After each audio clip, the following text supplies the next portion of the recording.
is going on, my fellow Disney lovers? My name is John Solo, and welcome to Plot Twists, the series where I share with you guys some of the changes that your favorite movies went through before they ever became movies. As you can probably tell by the title of this video, today we are talking about Finding Nemo. This movie choice was inspired by the recently released trailer for Finding Dory, which I will admit I wasn't excited for, but now I am. I don't think that anybody can deny that it is an unnecessary sequel, but it's Disney, it's Pixar, and Finding Nemo was amazing. I feel like they're gonna do a pretty great job with it. I've got 11 rejected ideas for you guys that we are gonna be diving right into. Diving, pun wasn't intended, but I like it, so I'm gonna keep it. But before we get started, I wanted to give a shout out to today's sponsor, Cartoon Amino. For those of you who aren't aware, Cartoon Amino is a social networking app that is literally based solely around cartoons. I realize that some of you guys react pretty negatively when I have sponsors and spend video time talking about them, but I know that without a doubt, if you guys check out Cartoon Amino, you will love it. I am also a user on there. You can post polls about cartoons, you can post blogs about cartoons. I am currently the host of a discussion thread about what everybody's favorite cartoon conspiracy theory is out of the classic cartoon conspiracies. If you're interested, I've got a couple of download links in the description down below. Make sure you go download it. Make sure you follow me on there. Maybe I'll follow some of you guys back. And just so you guys know, I will be actively participating in the discussion. So if you've ever wanted to say anything to me or you wanted to just talk with me, that's the place to do it. Now that that's out of the way, without further ado, here are 11 rejected ideas from Finding Nemo.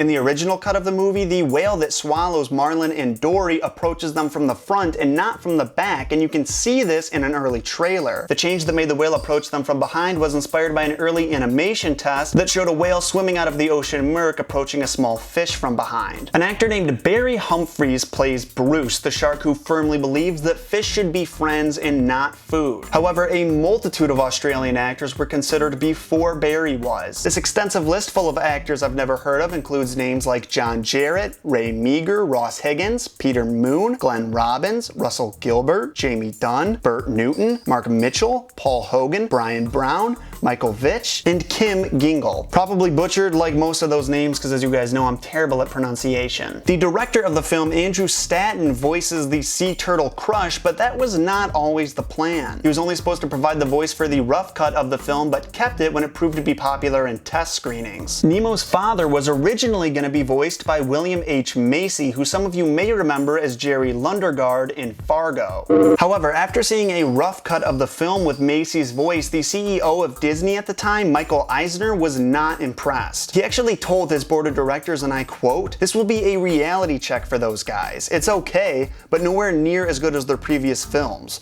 Of course they think it's great. Trust me, it's not." Albert Brooks ended up being recasted as Marlin, and Finding Nemo went on to be one of the highest reviewed Disney films of all time. This next bit I found really interesting. Pixar was able to develop a hyper-realistic look of the ocean's surface, but ended up having to make it look more fake so people didn't think it was real-life footage. Interestingly, a very similar issue came up with the underwater effect as well. To see how realistic they could make it appear, the animation team was asked to make exact copies of real underwater shots. Just like with the ocean surface animation, the footage ended up looking too realistic and they had to dumb it down a bit. The scene where Dory begs Marlin to stay uses audio that was actually only supposed to be from Ellen's trial run. The whole reason she had a trial run of the scene is because the filmmakers weren't sure if she'd be able to perform the dramatic part, with her being a comedian and all. Their original intention was for her to go home with the recording and work on her performance. However, because her trial run was so heartfelt and emotional, they decided to use it for the final cut of the scene outside of a few small edits. I can feel it.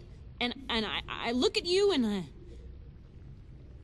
I'm home. The actress Megan Mullally, or Megan Mullally, or Mullally, or Mullally, I already said that one. Anyways, the actress Megan Mullally, we're gonna go with, revealed that she was originally supposed to play a part in this movie. That is, until the producers met her in person, because they weren't aware that the voice that she uses for her character Karen on Will and Grace was not her actual voice. Out there in that icy water, I stared death in the face, and let me tell you, it wasn't pretty.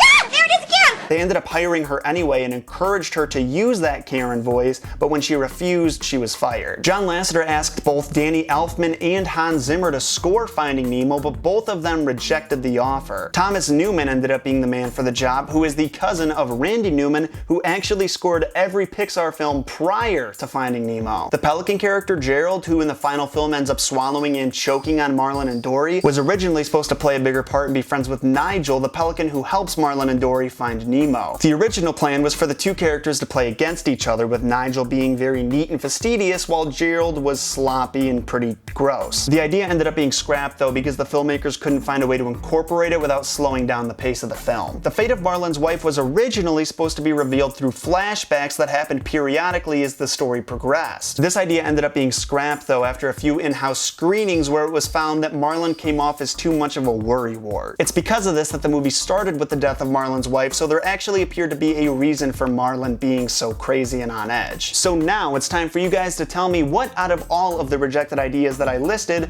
was your favorite. Which one did you find the most interesting? Make sure you let me know in the comment section down below. When you're done with that, don't forget to like this video if you enjoyed it and share this video with any of your Disney loving friends, especially ones that are excited for Finding Dory. Before you guys go, if any of you are fans of Star Wars or just fans of me, I wanted to let you know that I was recently on a collab on my friend Nathan's channel called Portal Fiction. In this video we explain the science behind Starkiller Base and what would happen if the base was powered by our sun. I've got a link to that in the description down below. If it sounds interesting to you, make sure you go check it out, like, share, subscribe, do all that good stuff. Of course, thank you guys so much for watching. I'll be seeing you in a couple of days with a Disney conspiracy theory. In case you forgot, my name is John Solo, and I'll see you soon.